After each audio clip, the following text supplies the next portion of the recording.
Pertanyaan dari Mas Farid Lampung menanyakan, Mas, kenapa trotolan murai batu saya setiap beranak kakinya pengkor atau cacat?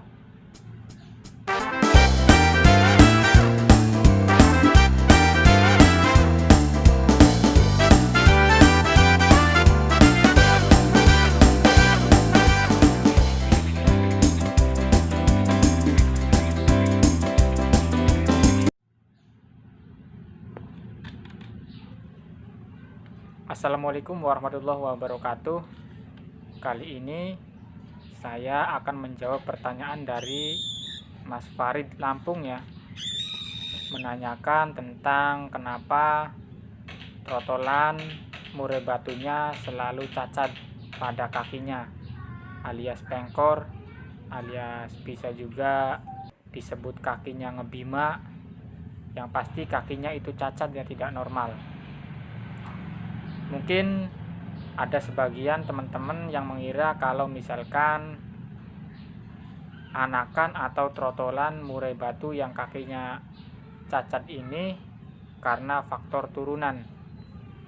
Itu sering saya lihat ya, kadang di postingan Facebook, itu sering saya lihat ada yang bilang karena keturunan, jadi indukannya itu kakinya cacat, jadi menurun ke anakannya, jadi ikutan cacat pada kakinya. Ada juga yang bilang kakinya cacat itu anakannya karena indukannya melalui perkawinan sedarah atau seturunan dikawinkan, jadi menimbulkan anakannya itu cacat. Dan ada lagi yang bilang kalau misalkan anakan yang cacat ini dikarenakan indukannya yang masih muda. Nah, maksudnya indukan masih muda ditangkarkan dan hasilnya menimbulkan anakannya yang prematur atau biasanya cacat pada kakinya. Jadi sekarang saya jawab ya teman-teman. Sebenarnya ada telur yang baru menetas itu kakinya langsung cacat. Cuman biasanya pas waktu menetas itu walaupun dia masih kecil, itu jarang sekali dalam keadaan sudah cacat kakinya. Tapi biasanya faktor kecacatan di kaki ini dikarenakan misalkan indukannya itu pas saat menetaskan telurnya itu tidak bersamaan, teman-teman. Contohnya telur misalkan ada 3, tanggal 1 telur yang pertama itu menetas, dan besoknya lagi tanggal 2 telur yang kedua juga menetas, dan besok lagi telur yang ketiga belum menetas, hari keempat juga belum menetas juga. Tapi pas menetas telur yang ketiga itu di hari yang kelima. Nah, itu perbedaan antara piikan nomor 1 dan nomor 2 itu hampir sama. Cuman kalau piikan yang ketiga itu kan beda jauh ya, itu tanggal 5 lahirnya, jadi dia sangat kecil sekali perbedaannya. Jadi yang 2 sudah besar, yang 1 masih kecil. Nah, trotolan atau piikan yang ketiga ini ya bisa mungkin atau bisa jadi kalau kakinya bakalan cacat. Karena apa? Karena pas saat dieremin atau pas saat tidur, biasanya kalau masih kecil kan indukannya tidur di sarangnya. Nah, itu anakan yang paling kecil biasanya tertindih, teman-teman, tertindih sama anakan yang lainnya yang sudah besar. Nah, saat seperti itu pertumbuhan di kaki itu sangatlah mungkin kalau pertumbuhannya itu bakalan terganggu atau terhambat bahkan bisa jadi langsung cacat. Nah, itu faktor itu biasanya.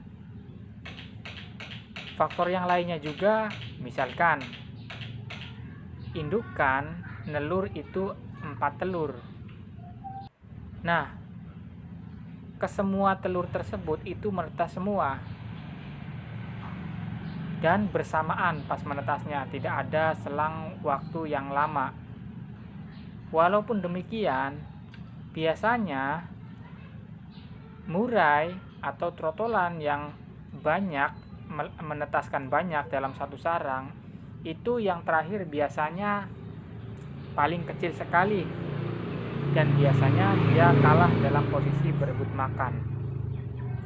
Walaupun indukannya mungkin mengerti siapa yang makan dan siapa yang belum makan, tapi dengan insting nalurinya yang anak yang pertama dan kedua itu sangatlah rakus, teman-teman. Jadi dia karena netesnya awal ya, dia sedikit lebih besar dari yang lainnya.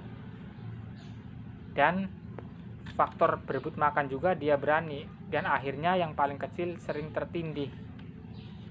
Karena sering tertindih tersebut, itu akan mengakibatkan kakinya yang cacat, teman-teman. Malah lebih parahnya, kalau misalkan yang seperti itu bisa-bisa yang paling kecilnya sampai nggak kebagian makan, dan bisa jadi sampai mati.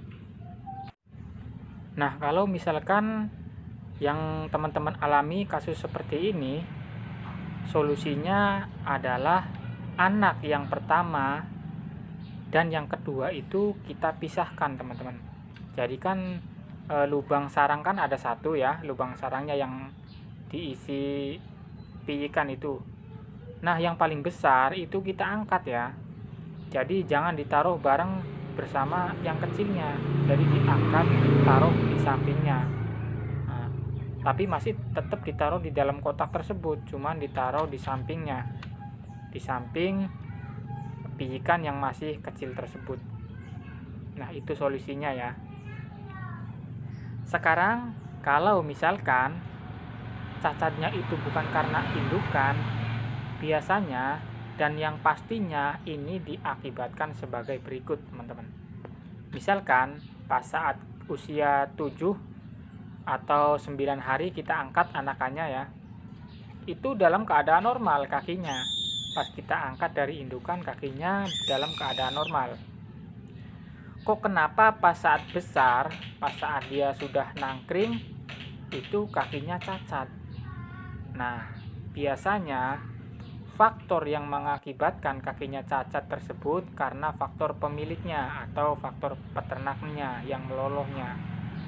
Kok bisa? Jadi sarang yang terlalu kecil, sarang yang terlalu ngelubang atau terlalu istilahnya ya, terlalu cekung, itu akan mengakibatkan kakinya yang cacat, teman-teman.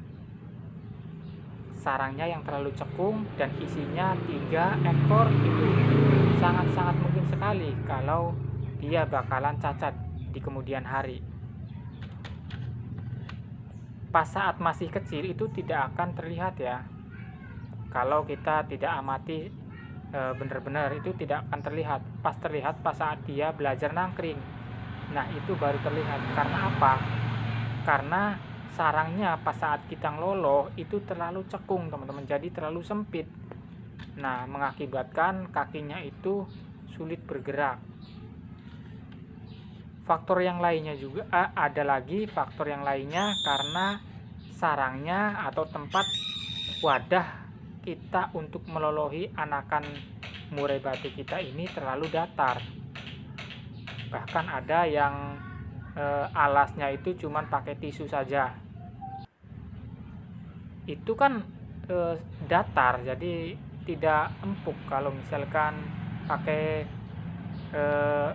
daun cemara kan itu terlihat empuk ya. Tapi biasanya ada juga mungkin karena pemula atau mungkin karena pas saat nggak ada ya daun cemaranya, itu ditaruhnya datar pakai tisu saja. Memang itu nggak apa-apa kalau misalkan usianya masih kecil. Tapi kalau terus menerus pas saat usia di atas 9 hari, sarangnya tetap seperti itu, nah maka dipastikan itu bakalan cacat juga kakinya teman-teman. Memang tidak mengganggu dalam kesehatannya, tapi mengganggu di fisiknya, mengakibatkan fisiknya atau kakinya seperti yang ada di video saya ini. Nah, seperti ini biasanya. Nah, itu dua faktor yang mengakibatkan murai batu trotolan kita itu cacat.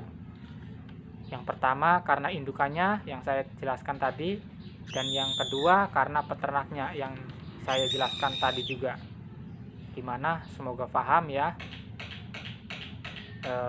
Apabila kata-kata saya ini ada yang salah, atau apabila mungkin peternak-peternak yang lain juga beda pendapat, ya itu terserah teman-teman ya. Tapi kurang dan lebihnya saya mohon maaf. Bukannya hanya saya menggurui ya, tapi itu adalah pengalaman pribadi saya. Semoga video yang akan datang saya bisa bikin video yang lebih bermanfaat lagi.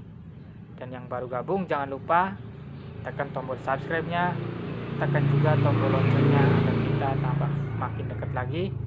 Dan bagi yang mau tanya-tanya lagi tentang seputar murai batu, wambi, dan sekarang saya juga ada ikan-ikan gupi hias, cupang, silahkan tanya-tanya aja di kolom komentar. Akhirul kalam, wassalamualaikum warahmatullahi wabarakatuh.